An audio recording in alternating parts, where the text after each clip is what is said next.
What's going on, fellow equippers? Tony Palo here. Last week, I posted a question. Is it possible to be overly empathetic? I got a lot of responses, great feedback and stuff. And I got some direct messages of people that were just kind of upset, maybe a little triggered, offended, kind of saying there's really no such thing, blah, blah, blah. All it was a question, and I did say by the end of the week I will address it, right? And I said, let me wait a couple of days extra, decided to release something this week. And as a clinical counselor, graduate degree counselor, I could easily use all the lingo in this time that we have together. But I'm kind of resisting that just so that we don't pigeonhole my response today. And what I'm going to do is use storytelling and metaphors to kind of drop the guard dog of the mind, right? Open up our hearts. So really what it means. Because when we think about terms, a couple of people use the term toxic empathy. And there's really no such thing. And I'm going to tell you why. No such thing as toxic empathy, because empathy is empathy. Empathy is a virtue, right? Toxic is toxicity. It's poison. No such thing as poisonous empathy. That's like saying poisonous love or toxic love. Empathy is a virtue, just like love is a virtue. No such thing as overly loving someone or toxic love or poisonous love. So if it's toxic empathy, it's not empathy. It's something else. It's very contradictory, right? So I'm going to frame our talk today using a story. We were in Pennsylvania, my family and I, my wife and two kids, driving the SUV, and all of a sudden there's a guy in front of us pushing his pickup truck kind of uphill, and my kids are like, dad, like, I was like, man, this guy's struggling, he's pushing on the side of his car, steering his, you can't really push because you can't do both. You can't push and steer. So my kids are like, dad, help him. My wife's like, let's pull over, hon, pull over. We'll be here. I'll help him push the car. So that's what I did. Pulled over, got to the back. It was the guy who owned the vehicle. It was myself, probably two or three, maybe four of us, including the owner of the vehicle. So we were pushing, right? Pushing the vehicle.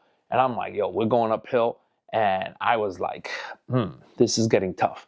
So all of a sudden, I see him on the cell phone, right? I see him on the cell phone. He's like this, and he's pushing, and I'm thinking he's on the phone with AAA.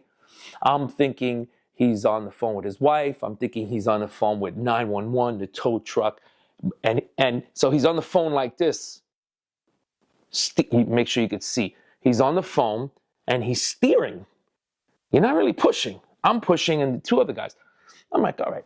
He's asking for a rescue. I can keep pushing. So all of a sudden, and let me tell you, it was pushing. I'm not going to say it was a mile, but it felt like it. So all of a sudden, the guys that were near me, they stopped pushing. And I'm like, why did they stop pushing? All of a sudden, I look up again, and he's doing this.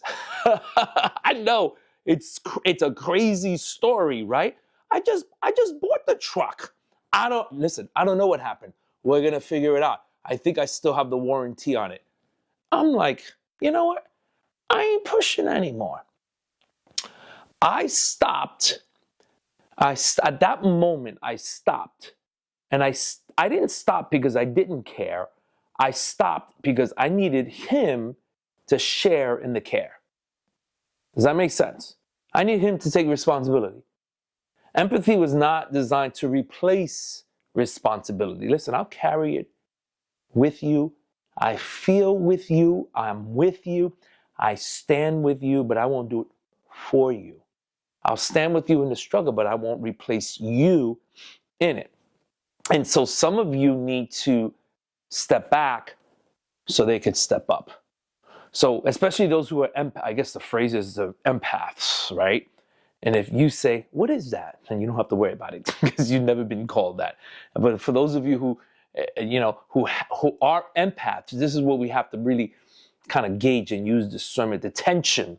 This was the tension that challenged my empathy. So years ago, my good friend, Dr. Caparelli, came to our church and gave us a test on empathy. I didn't know there was such a test. I was like, all right, Dr. Michael Caparelli, I will take your test.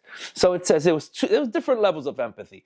So it says I failed on the emotion, not failed, improper terms. I scored lower on the emotional empathy, but I scored high on the practical empathy, which means if you're stuck on the side of the road pushing your vehicle, I'm not going to cry. I'm probably not going to be the one to say, oh my gosh, what happened? I'm going to say, let's push your car. Let's get it. Let's get it done. I'm going to step up and you're going to step up. Empathy is I will help you push. I will help you carry. I may even push for you for a short momentary season. Okay. I remember when I was there for my wife. 5 times. We have 5 kids. And of course, you're there for hours. And I think one of our kids were there for days. And we were all like, push! I found myself pushing. I'm like, what am I pushing? I'm breathing. I don't know how it goes. But I'm breathing with her and I'm pushing with her. I'm really not pushing, but I'm just letting her know that I am there. And now they call it, coach. You're going to be there. Of course, I'm going to be there. Empathy is I'll help you push. I'll help you carry. I may even push for you momentarily because honestly, sometimes there were moments in your life and even my life, I just couldn't do it. And I had somebody say, I'll carry the heavy end for you as long as you're carrying with me. Most people define empathy as feeling someone's pain or stepping in to help. But real empathy is really deeper. It's not just, I want you to hear this, it's not just feeling someone, but it's helping them in a way that actually moves them forward. So the problem with the terms like toxic empathy, those 2 words don't go together. You can't be poisonous in a virtue. If empathy is toxic, then it becomes something else. And sometimes our empathy does get misapplied. We see someone struggling, and we say, okay, I'll carry with you, I'll push with you, I'll feel with you, but I won't fix it for you. I'm not going to carry it for you. And having empathy, if having empathy for you exhausts you or frustrates you or causes you to be resentful, it might be that you're the only one pushing. I'll talk to you guys later.